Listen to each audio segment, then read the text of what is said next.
Welcome to Civics and Coffee. My name is Alicia, and I am a self-professed history nerd.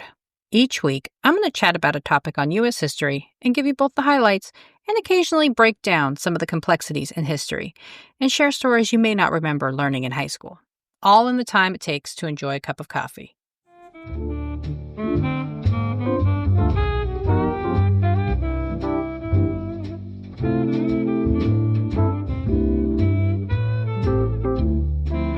Hey everyone, welcome back. I recently had the privilege of sitting down with Dr. Anthony Grasso to discuss his first book, Dual Justice. Dr. Grasso earned his PhD at the University of Pennsylvania, where he studied American political development with an emphasis on public law and political thought.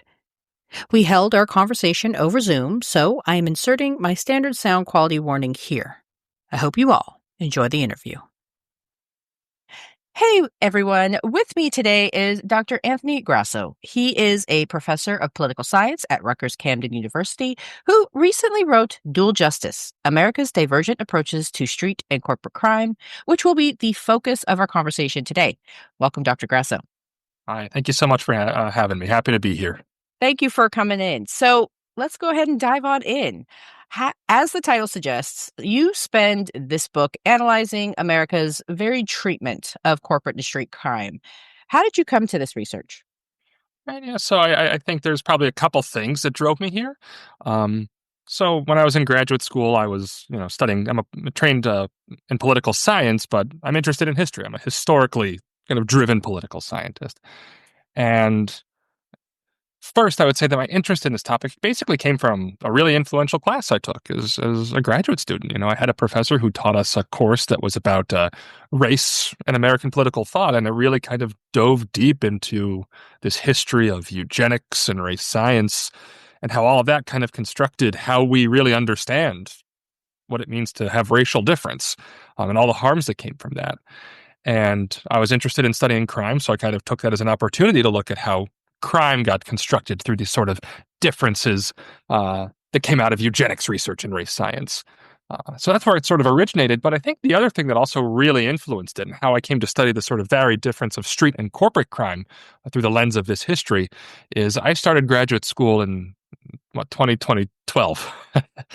And that was shortly after Occupy Wall Street, right? The 2007, 2008 financial crash, when there was a lot of controversy over, hey, we have this huge kind of criminal justice system in the United States that locks up so many people. Why didn't we do anything when we could see so many powerful people so clearly kind of breaking and bending the law in all these kind of dangerous ways? So there was kind of these two things on my mind at the time, right? This interest in sort of biological sort of understandings of crime and history and how that shaped how we punish people. But two, kind of these really big class inequalities, right, in our criminal justice system and its history. And that kind of shaped where I began this topic, so to speak. Yeah. And you mentioned this in your initial response, but what role did eugenics play in the divergent approaches to crime? Right, yeah. So I was studying, right, like I said in that class, kind of the eugenics movement. That's where I kind of began. And I said, well, there's got to be some stuff in here about how, right, people are different, in terms of their criminal nature, right? You could read that eugenic stuff and you can find them explaining difference in all kinds of ways, gender difference, racial difference, sexuality, all kinds of things, class and poverty, immigration, everything was sort of being explained in the late 1800s and early 1900s through the lens of eugenics, right? And just to sort of give a baseline definition of eugenics, right? That was this sort of movement in the late 1800s, early 1900s, was sort of steeped in this kind of intellectual approach to studying human behavior and all kinds of differences that said, right, these differences that we see in society are the function of the fact that some people just have a different biology, right? If you're poor, it's poor because your biology is defective. If you're, mentally unwell, you're just this eugenic defective and we need to isolate you, right? If you have low IQ or whatever they would say, you're genetically defective, right? This really kind of harmful, horrible stuff that we now know is, junk science and garbage, but at the time was widely accepted as true. So I was studying to see how eugenics influenced crime, and I was, pretty surprised to see what I found, right? I was less surprised to see, right, eugenicists sort of saying, right, people who commit crime are these eugenic defectives. We need to treat them really severely and isolate them. They're inferior to the rest of us.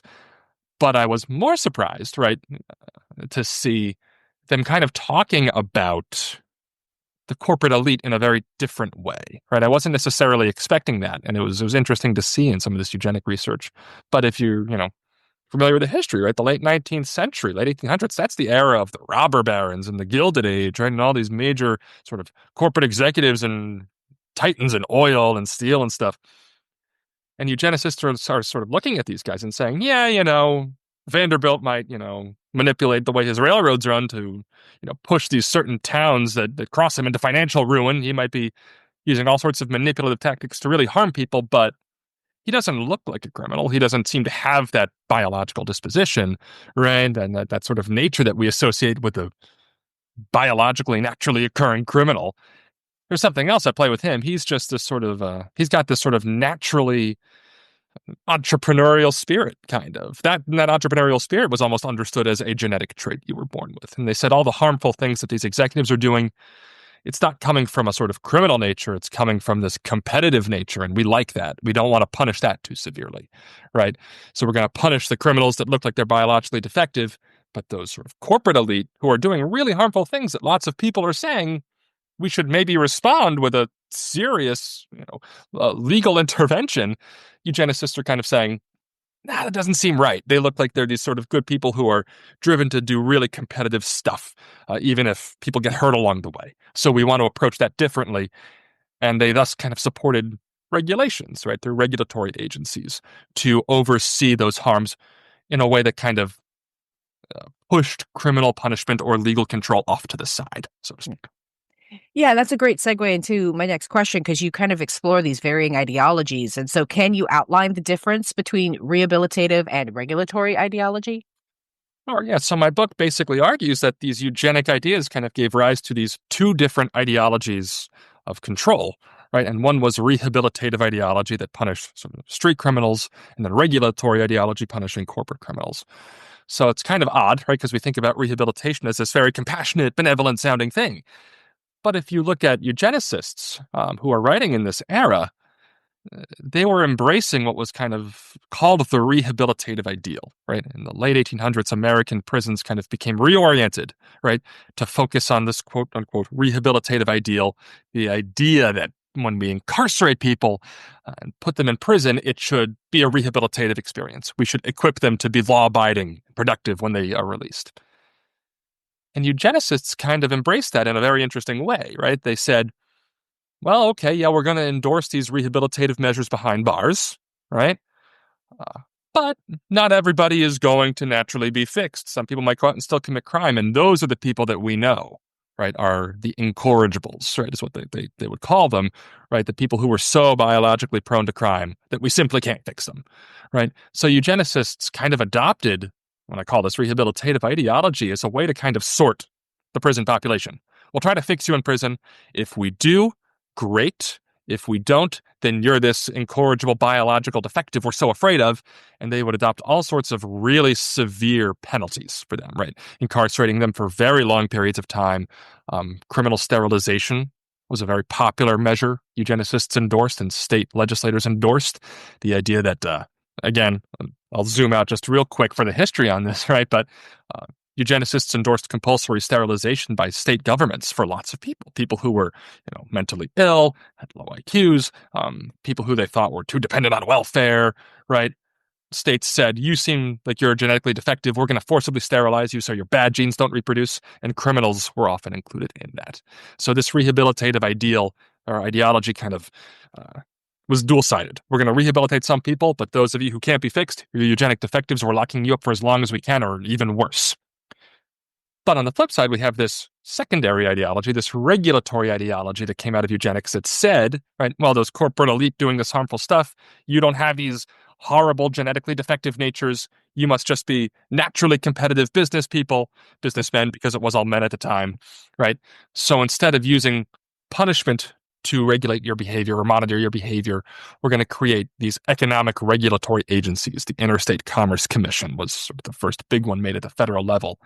And they can intervene to sort of stop harmful corporate conduct through all sorts of administrative tools and interventions, right? I don't need to go too into the weeds on them here, but right, things like it might be civil law at worst, but maybe just a cease and desist order became a very common tool that they would use to sort of intervene to stop these harmful practices without punishing, right, these people, because they would say, we don't want to kind of punish you and discourage your innovative entrepreneurial zeal in that way.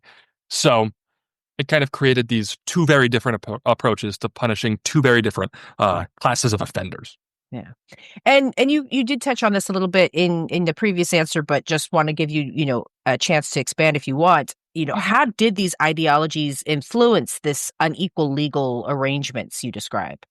Yeah, of course, right? So reformatories kind of exploded in the late 19th century, late 1800s, right? These were, prison institutions that would detain people, but were allegedly committed to rehabilitation, which was very different from the institutions we had previously, which maybe would only say, you know, focus on one way to try to improve somebody, right? And there was, the silent but separate systems in different states that said we're going to have inmates kind of work silently, and that forced labor will make them better.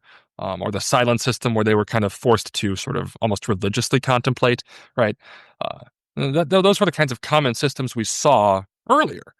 But with the rehabilitative ideal taking root, what we see is these reformatories in which there's all kinds of prison administrators and parole officers and probation officers that said, we're going to use all of these different rehabilitative tools.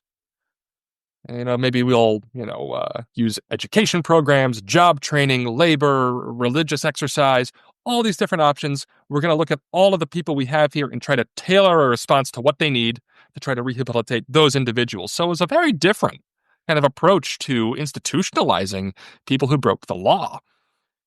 But, right, they became sort of imbued with that dual logic I was talking about, right?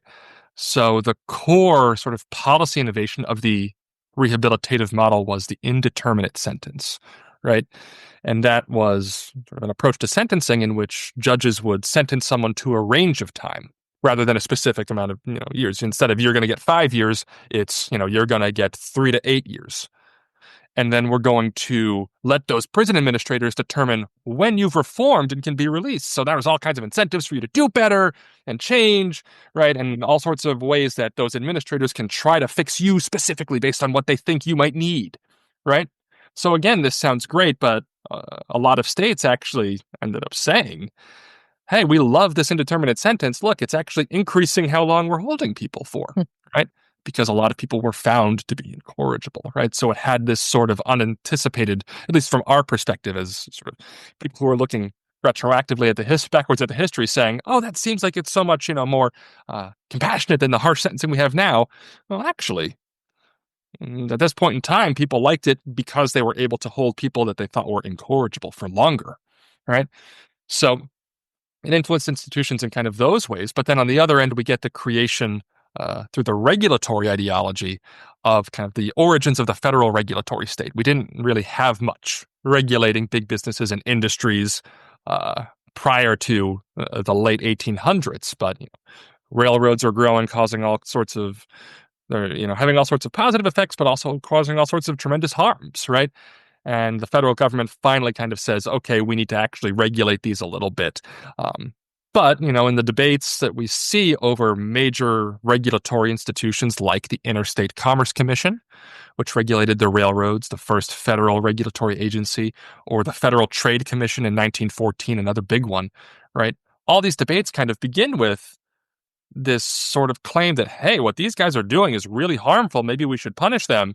And then you kind of see this evolution every time where the debate kind of slowly shifts and they say, these people don't seem criminal. We don't want to temper their character. We want to regulate them instead. And they create these sorts of regulatory bodies to oversee this behavior in ways that kind of sidestep criminal punishment. Yeah. And you talk about several influential individuals. And so one person that kind of crops to the surface is Zebulon Brockway. So who was he and how did he influence the rehabilitative ideal? Sure. So he's like one of the sort of foremost founding figures of the rehabilitative model. Zebulon Brockway was the warden of the Elmira Reformatory in New York, beginning in 1870.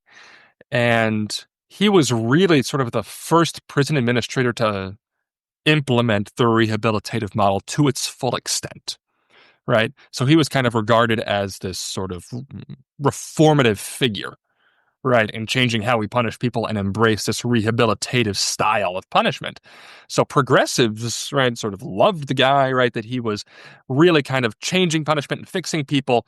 But what I do is I take a close look at his thinking, and you can see those eugenic ideas popping in and throughout what he says, right? That there's people who are incorrigible, right? For them, there's really nothing we can do, right? And we're going to have to detain them as long as possible. So he implemented lots of systems that had those sort of double-edged effects of rehabilitating and releasing some, but containing others for as long as he can. He famously kind of had this Marx system where, depending on how well you were doing in your rehabilitative progress, you would have access to certain things if you did really well, but if you weren't, you would be detained for as long as possible in these sort of very severe settings. And in fact, he got investigated on a couple of occasions for abusive practices at Elmira, despite its sort of reputation as this progressive institution. So I think he kind of perfectly highlights that exact duality to the rehabilitative ideal that I've been tracking. And another important person you cover is Cesar Lombroso. So again, who was he and how did he influence carceral policy in the United States? Right. Yeah. So actually, this was someone who kind of influenced my initial sort of foray into this topic. Because as I said, I initially got kind of interested in this because of a class I took that studied race science. But I kind of came into the class with a deep history of criminological theory. And this guy, Cesare Lombroso, is the so-called kind of founder of the modern positivist school of criminology. He completely changed how we approach criminology, criminology being the sort of study of criminal behavior, right? And prior to Lombroso, criminological theory primarily kind of focused on deterrence and said that committing crime is a rational choice, or, it's based in rational choice theory, so to speak. If we have a penalty that's severe enough, you'll be deterred from committing crime. If it's not severe enough, you have a lot to gain from committing crime. And that was what criminological theory kind of, I'm boiling it down, but that's what it kind of focused on prior to Lombroso. And Lombroso said that's too simple. There's going to be causes of crime that are unique to each individual. But he was sort of also a fundamentally eugenicist scholar, right? And he founded the school, what we call, of criminal anthropology. And that was the idea that criminals, by and large, were these sort of biological defectives who, in his language, were these kind of evolutionary throwbacks almost, right? They were not fully formed humans, right? They were people who belonged in an earlier era. They had underdeveloped brains and underdeveloped moral sensibilities. He, would study the skulls of different criminals. He was actually an Italian scholar, so he was studying skulls in Italy, right? And he would find that, certain, that criminal skulls basically had, a different size, a different shape. Criminals' faces, they had protruding ears and all these sort of these hairy features, because he basically kind of described major differences in how the Italian population was conceived at the time. He was basically sort of stereotyped against Southern Italians, so to speak, right? In terms of his analysis, right? So that was his understanding of what born criminality was, and that got transported into eugenics research in the United States. So much so that actually, in 1912, Lombroso himself wrote that, my work seems to have not been thoroughly received in practice in a lot of places, but he specifically points out Brockway's Elmira and says, now that's a place that got it right. They know what they're doing. They're following my ideas, right? So he was an Italian scholar, but he really kind of influenced how we understood eugenics in the United States at the time. Yeah. And you also talk about like labor unrest. So how did linking labor unrest to criminality kind of influence changes in criminal law? Sure, yeah. So what ended up happening, right, is that we get all these eugenicists in the United States who are saying, yeah, we like these ideas about the naturally born criminal. We're going to bring this over here and, make some policy based on it. So what I track in the book is how the ideas of eugenicists, right, are sort of spelled out in research, but then lawmakers sort of take it and put it into practice and policy. So there's a lot of policies that emerge that basically say, yeah, people who are poor, people who are working class, right? Eugenicists were already kind of describing them as biologically inferior. So what they end up saying is, yeah, they share the same basic biological inferiorities of criminals too. Look, what Lombroso said applies to these poor people, apply to these working class folks. So what we see are lots of reforms to criminal law that are kind of meant to suppress the poorer working class, right? So we see a lot of severe expansions, for instance, in vagrancy laws, right? These were laws very common in the late 1800s that essentially kind of punished people for at their basis kind of not having work, being out of work, not having proof of a job, but they were largely kind of just catch-alls that local police could use to round up anyone that they just kind of thought was undesirable, right? So in the American South, it was often used to round up free people of color. In the industrial North, just poor people on the street, beggars, tramps, stuff like that.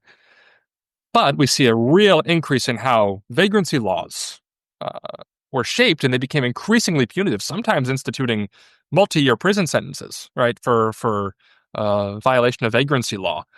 And these were the sorts of tools that were disproportionately used against a lot of the sort of labor unrest that was happening at the time. So we can look at something like the Pullman strike, and we can see, lots of vagrancy law convictions following, and we can see lawmakers sort of saying, look at these working class folks. These are the standing army of tramps and vagrants is in here kind of causing this unrest. Look at their sloped brows and foreheads and stuff. They look like this sort of born criminal, right? We have to lock them up, right? So what ended up happening is that actually a lot of the laws, right, that came out of this eugenics research kind of used to settle a lot of the economic upheavals and debates that were happening at the time, right? And they were largely used to settle those debates on the side of capital and big business and industry, right? Because we see labor unrest being substantially kind of quelled through some of these criminal laws.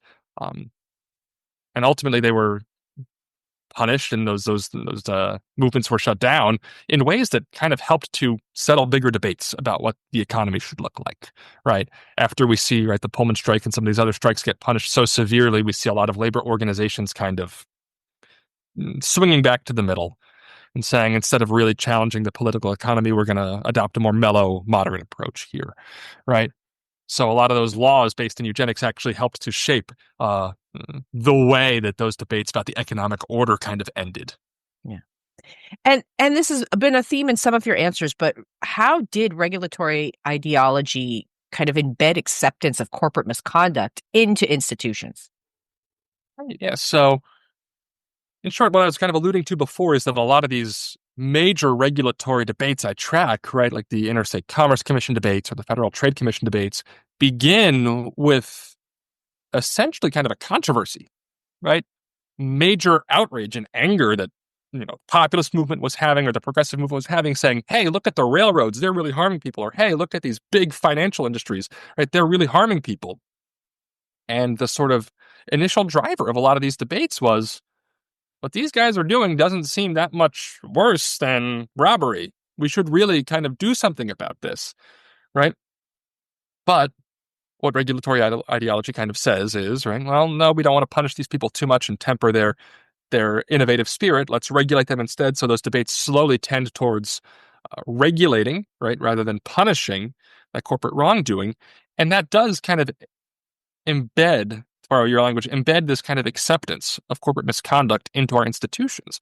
Because what ends up happening, right, is the regulatory model and the regulatory approach will often lead to laws that say, yeah, I guess behavior X is technically illegal, but we're going to give these regulators a million different tools they can use to intervene that aren't criminal law.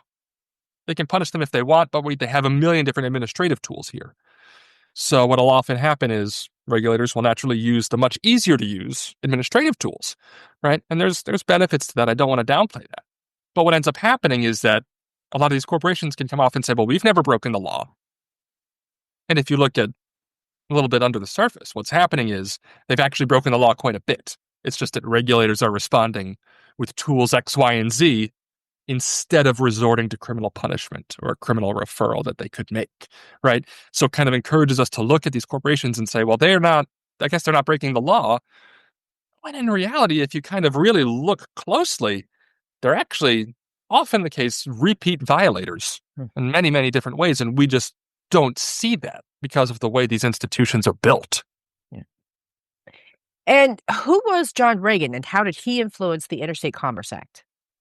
Right. Yeah. So John Reagan was, I guess, the first federal lawmaker, member of Congress, who's in the House of Representatives. He was the first congressperson to recommend that the federal government create a regulatory agency to oversee an industry. So he was the first person to propose the Interstate Commerce Act.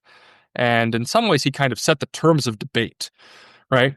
So this lawmaker from Texas, sort of had an agrarian sort of constituency. So a lot of his communities the people he represented were really harmed by some of the railroad's most abusive practices regarding how they kind of set rates and stuff for farmers. So he kind of created this Interstate Commerce Act bill that attempted to kind of assuage all of the different complaints that his constituents had. So his interstate commerce bill was very punitive. That was the first one that was put forward to Congress, right?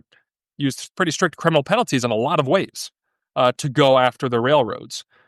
And like I said, ultimately that was abandoned, right? As we moved to this kind of regulatory approach instead of the sort of criminal approach he designed. But what I kind of try to specify is that his proposed bill was certainly imperfect in lots of ways, right?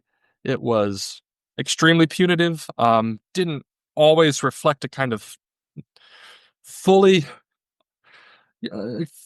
complete understanding of the political economy, at least arguably. But what it did do is it set the terms of debate, right? So it said we're either going to criminalize these guys, which is what he said, or we're going to regulate them, which is what the other lawmakers who had a meaningful role in this debate, namely a guy named Shelley Cullom, said. Right, so that was the kind of parameters of debate: criminalize or regulate. Yeah, which is kind of important that was the sort of the two poles that we have, because those are the two poles we have in lots of subsequent debates about regulation, and that also excluded a lot of different approaches we could have used. Right, railroads were growing a lot at the time, and the American debate was either criminalize or regulate. Other countries were nationalizing railroads or bringing them under all sorts of different sort of centralized government control in different ways. Those weren't really on the table in the United States, right? It was either criminalize or regulate, and that kind of shapes how we debate governing corporate misconduct moving forward. Yeah, and you touched on this a little bit, but is there a little bit more about the history of the Interstate Commerce Commission that you feel really helps us understand the power of regulatory ideology? Yeah, of course, because the Interstate Commerce Commission was just the product of so many different things, right? And I want to be very clear that I don't think that the regulatory ideology track is the singular source of the Interstate Commerce Commission or the regulatory state, but I do think it's kind of an important influence that we don't understand, right? So the ICC, I call it to save breath, right? Interstate Commerce Commission, the ICC, is the product of a lot of different things, right? So prior to this point, right, really judges were the ones that were primarily overseeing, right, the operation of the railroads from the federal government. So they had a large role in how it was designed, right? You had populists who the big populist movement of the late 19th century, which said, we totally don't buy, right, the debate we're having over the Interstate Commerce Commission because of the point I just said. You're either saying regulate or criminalize. Why don't we just nationalize the railroads, bring them under national government control, right? So there was a lot of context behind the Interstate Commerce Commission here, right? That when regulatory ideology sort of came into the mix, right? I think we need to understand that there were lots of lawmakers who were already saying, I'm inclined against criminalization, right? So how can I justify my case? So they look at this sort of regulatory ideology, this sort of system of ideas that it gives them, and says, this gives me a good tool for kind of defending, what I think might be a good outcome. So what we see is a lot of our sort of lawmakers making these pretty clearly explicit statements within this framework I outline of regulatory ideology, right? The executives of railroads are good guys, right? They're super competitive. We don't want to trample their creative sort of natures here, right? And it gives them good ideas and good justifications for how to say, we're going to put criminal punishment lower, right, on the powers that these commissions have and elevate these alternative tools, right? Because there's lots of lawmakers from big cities in states where they have big industrial interests that are pressuring them to say, "Hey, don't criminalize us," right? So there's a lot of viewpoints that are being put forward during the Interstate Commerce Commission debate, right? But what regulatory ideology kind of does is it gives a lot of different lawmakers a nice way to solve their problems, right? Those lawmakers who represent big business have a good way to solve their problems. Those lawmakers who are kind of skeptical of populists who want to nationalize stuff have a good way to solve their problems, right? So it's kind of this tool that lawmakers use to sort of resolve a million different problems, but ultimately really kind of is critical in shaping what the agency looks like at the end of the day. Yeah.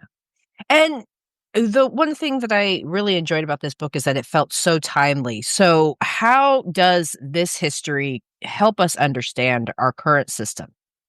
Right. Yeah. So, uh, through the book, right, I track history looking at, debates over criminal justice reform and regulation, right, in the 1930s, the 60s, 70s, 80s, all the way up to today, right? So, in terms of how this helps us understand what's going on now, I think there's a couple of things I'd emphasize, right? Which is that one, rehabilitative and regulatory ideologies are extremely malleable, right?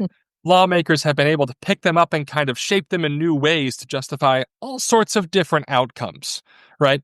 That are often really harmful and perverse in many ways, right? So if we look at kind of the current system, right? Some of the most recent case studies I look at, right, are laws passed within the past, 10 or 15 years, right, that borrow from these ideas of regulatory and rehabilitative ideology, right? So the First Step Act, right, 2018 is sort of uh, ostensibly this great intervention in the criminal justice system at the federal level that reformed the system and promoted rehabilitation, right? What I track, I think, in my penultimate chapter, right, is right. Well, lawmakers are kind of picking up on these old ideas about rehabilitative ideology, right? That we can sort offenders based on who's curable and reformable and who isn't. And it kind of serves our current goals of creating a cost efficient criminal justice system. We'll reform the people who can be fixed. We won't worry about the people who can't. And that'll kind of save us money, right? And if you look at the sort of First Step Act that passed around this sort of rehabilitative understanding, uh, it's ultimately helped to keep a lot of people incarcerated, right? We can see that sort of double-sided edge coming through again, right? So I think the history helps us understand a lot the current system's kind of problems and pitfalls, because a lot of the sort of legacies of rehabilitative ideology are still around. And in terms of understanding regulatory ideology and in terms of its current manifestations, I think one of the best examples that I have in the book that sort of really just lays it out clearly is in 2020 when President Donald Trump pardoned Michael Milken.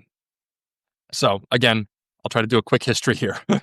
If you don't know Michael Milken, right, he was a major player in the savings and loan scandal of the 1980s. That was a major banking scandal in the 80s, in which savings and loan institutions, these kind of very specific sort of federally endorsed banks, were found to have been engaging in all sorts of fraud and just completely irresponsible tactics that led to, I think, over 1,000 banks closing. And Michael Milken, was a major player in those scandals, and he was actually criminally convicted and incarcerated for his crimes. And he was like an executive of a major institution. And in 2020, Trump pardons him. And President Trump says, right, well, he was actually one of America's most innovative financiers. That's a quote. And a lot of his allegedly criminal schemes were actually just these sort of innovative financial mechanisms, right? So he's like saying, right, that his crimes were mistaken, his innovation was mistaken for crime. And then I think in the most telling sentence, he says, all of the things for which he was punished had never been criminally prosecuted before. They'd only been regulated. So these were novel charges that warrant me pardoning him, right? And the punchline here is actually the law did say what he was doing was criminal, right? But regulators have historically only responded with these other tools, therefore he must be fine.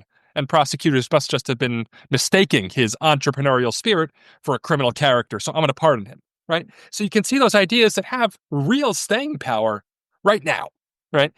So we can see the sort of legacies of both of these ideologies shaping how we understand sort of both ends of the system here, the criminal justice and regulatory ones. Yeah. And you actually end your analysis by offering some proposed solutions for the criminal justice system. So, what are some ways that the United States could improve? Right. Yeah. So I basically put forward my recommended solutions in two buckets. Right.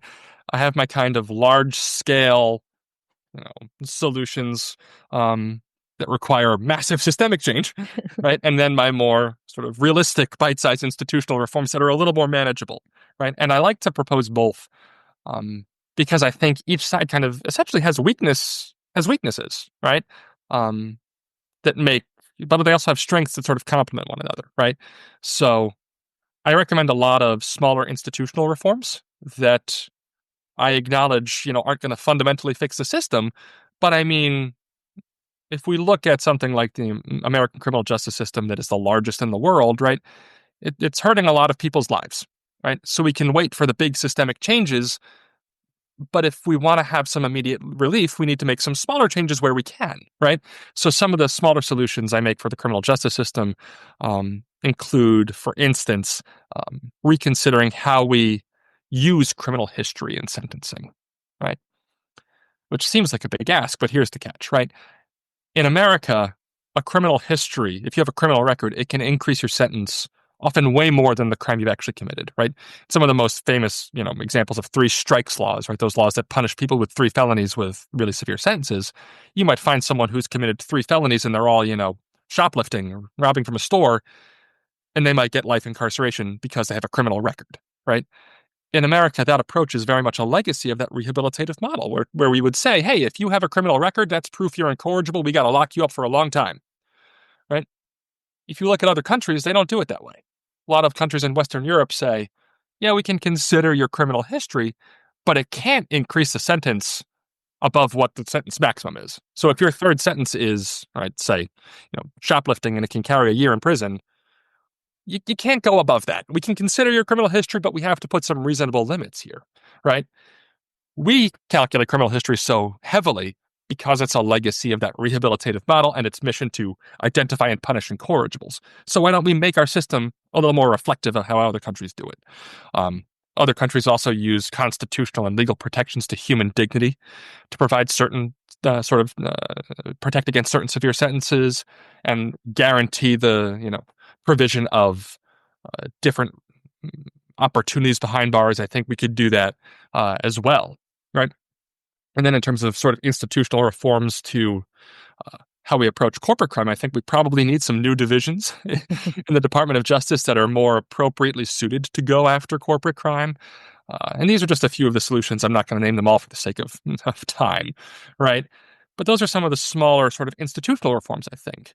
But I also think that we need to acknowledge that rehabilitative and regulatory ideologies kind of relate to a lot of problems we have in essentially our political economy, right? And I think if we really want to fix the problems they cause, we need to look at the really dysfunctional political economy they work in, right? So I think the sort of fundamental misfire of the rehabilitative approach, right, is that it says we're going to fix an individual and send you home, right? When that doesn't consider all of the problems that people might face where home is, right? So we give you education and job training behind bars and then send you back to a disadvantaged community, right? We know most offenders come from heavily disadvantaged communities, but we send you back to a disadvantaged community that systematically denies you the chance to use those skills, right? And then we get surprised when you end up back in the system and call you incorrigible, right? That's a sort of vicious cycle, right? That I think is just central to the rehabilitative mindset. So how can we really kind of break that? I think it's by offering real opportunities for people to succeed once they're released, right? Instead of saying, let's try to fix people behind bars, right? We'll say, sure, we can offer these opportunities, that they're intrinsically nice, they're intrinsically good, but we really need to fix these communities that deny people the chance to use them. We need to invest in schools, right, to sort of expand those opportunities. We need to give offenders access to public housing, guarantee adequate availability of it, right? We need to invest in jobs, opportunities, and programs so that people have chances to work and gain a stable livelihood when they're released, right? Because if we don't do that, as much as we try to fix people behind bars, it's not going to mean much when they're released, right?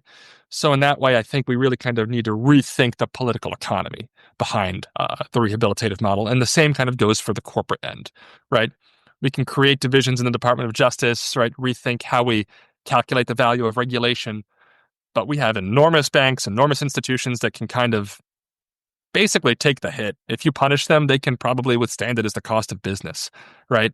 I think to really kind of break some of the incentives driving corporate crime, you have to think about what we need to do to the political economy to get rid of those incentives, right? Whether that's breaking up big banks or creating corporate chartering systems that, basically bind corporations to certain rules and regulations, keep them a certain size, or even creating a nationalized presence in certain sort of parts of the political economy that might help check against some of those impulses that drive corporate crime. So I think we need to think about both those big scale solutions and those small scale solutions, together, and kind of adopt a more sort of all encompassing and balanced approach to thinking about how can we resolve these problems.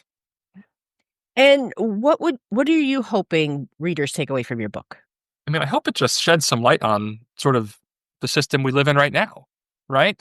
I mean, one of the things that really comes to mind, and I know this is, relatively current event, and it's been a lot of controversy recently, is the shooting of CEO executive Brian Thompson, right?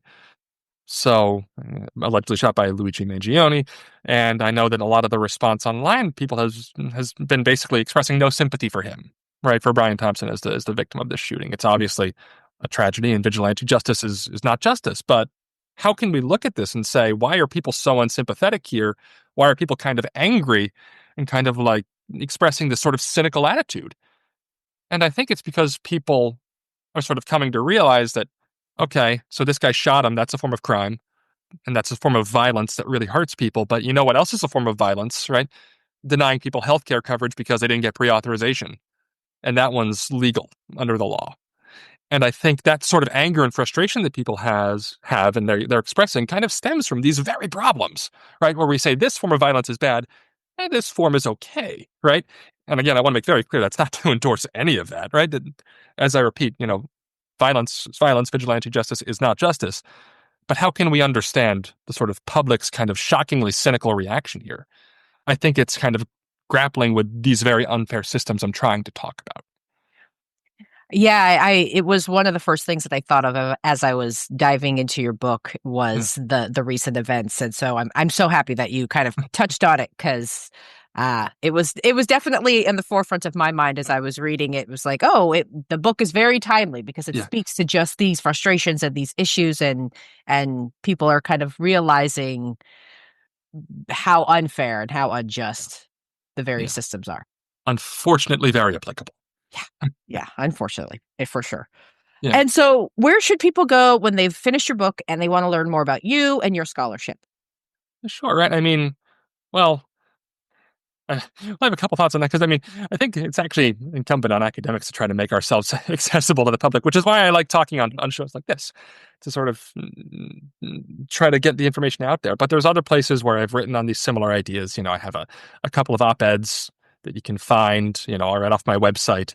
I actually just published one a few days ago for sort of an outlet called Inquest, Inquest, that actually kind of explores the book's arguments in relation to the incoming Trump administration, right? Because Donald Trump not only obviously, is endorsing policies that people might feel are embracing this duality, but he's also at times even expressed ideas that touch on some of the eugenic arguments I make, right?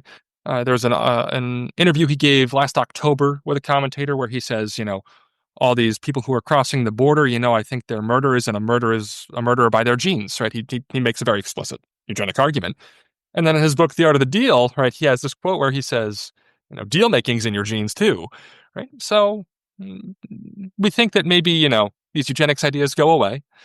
And I think the big thing, and one other lesson that I hope people take away, is that even though eugenics founded the system and created these systems, we no longer really need eugenics explicitly for it to thrive. These ideas and assumptions exist in new ways. But these eugenics ideas also have surprising staying power, right? They can be pretty influential in the modern moment. And that's something I just put together a few days ago, like I said, on Inquest. So there's lots of different places where you can go to sort of see some of these contemporary discussions. And you mentioned a website? I do have a website. Yeah, just my personal website where I have some of my other scholarship and writing. AnthonyJGrasso.com. There's a lot of us surprising amount of us Anthony Grasso. So I had to put the J there in the middle. Awesome. And is there anything we haven't covered that you would like future readers to know? I think you did a great job getting all the basics in there. And I just hope that, if people are able to pick up the book, they're able to, sort of look at other parts of our history and other things that are happening right now. And hopefully it sheds some light on there. There's lots of things I could have talked about in the book that I didn't, and, I really wanted to study how President Clinton signed that 1994 crime bill, but also deregulated banking in huge ways. And I couldn't, there's lots of things I wanted to write about, like I was just alluding to, Donald Trump and his sort of statements on business deal making being in the genes, and I couldn't, right? So I hope that, when future readers read the book, they kind of read it as a history, but also as kind of a framework and a blueprint for understanding all sorts of other things that maybe aren't even discussed in the book, and can help shed some light on what we're dealing with right now. Yeah. All right. Well, for all the listeners out there, be sure to pick up a copy of Dr. Grasso's Dual Justice. It is an insightful and, as I've said, timely look into the criminal justice system in the United States and provides a rich and insightful historical context. Thank you again, Dr. Grasso. Thanks so much for having me. A big thanks again to Dr. Grasso for coming on and discussing his book. Dual Justice is an intriguing look into the evolution of the criminal justice system, and I highly recommend picking yourself up a copy. Thanks, peeps. I'll see you next week. Thanks for tuning in, and I hope you enjoyed this episode of Civics and Coffee. If you want to hear more small snippets from American history, be sure to subscribe wherever you get your podcasts. Thanks for joining me, and I look forward to our next cup of coffee together.